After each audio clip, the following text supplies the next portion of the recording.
thank you, Lord Jesus. Thank you, Holy Spirit God. So how this happens? And Bible speaks that Jesus Christ says to his disciples in the Roman chapter 8, 31, 32, you will know the truth and the truth will set you free. మీరు సత్యమును గ్రహించెదరు. In fact, we will absorb the knowledge of truth. Once if the knowledge of truth enters into our mind and hearts, our spirit gets true freedom. So Jesus Christ speaking about the freedom. You will understand the truth. When you come to the truth, when you understand the truth will set you free. So unless and until that understanding of truth with the divine knowledge into our minds and hearts, that cannot give us true relief and freedom. So that's why చాలా మంది సిలువను గురించినటువంటి వార్త చెప్తుంటే కొంతమంది కోపం వస్తుంది, లేదంటే వద్దు మాకు ఈ ప్రాంతంలో చెప్పొద్దు అంటారు.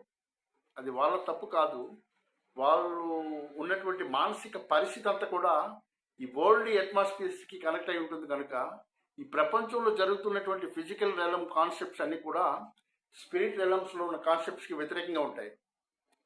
సో అందువల్ల ఏంటంటే అది అర్థం కాక మెంటల్ ఎక్కినట్టు ఉంటుంది.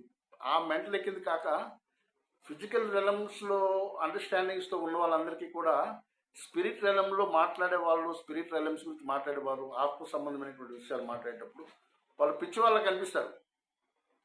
అట్ ద సేమ్ టైం ఆత్మ సంబంధంగా అర్థం చేసుకొని ఒక స్పిరిచువల్ స్టాండర్డ్స్ ఇంక్రీజ్ చేసి బైబిల్ని అర్థం చేసుకునే స్థాయి ఒక స్థాయి నుంచి ఇంకో స్థాయికి మారి సరాసరి దేవుడు మాట్లాడుతున్న విధానం, దేవుడు మనకి ఆ విడుదల ఇచ్చే విధానం, దేవుడు మనకి ఎలాంటి స్వాతంత్రత ఇవ్వబోతున్నాడు, దీని తర్వాత ఆత్మ సంబంధమైన జీవితం ఇంకోటి ఉంది.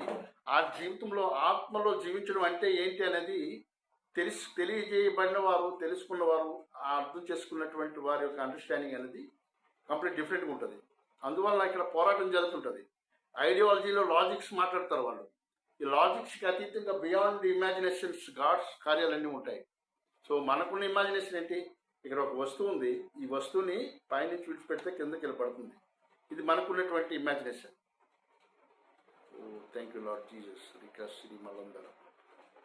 అయితే స్పిరిట్ రంగంలో కార్యాలన్నీ వేరే ఉంటాయి. యేసు ప్రభు వారు సిలువ వేయబడ్డారు, చంపబడిన తర్వాత ఆయన తిరిగి లేపబడ్డారు సమాధిలో నుంచి. ఆయన లేచి వచ్చారు రిజరెక్షన్ పవర్తో.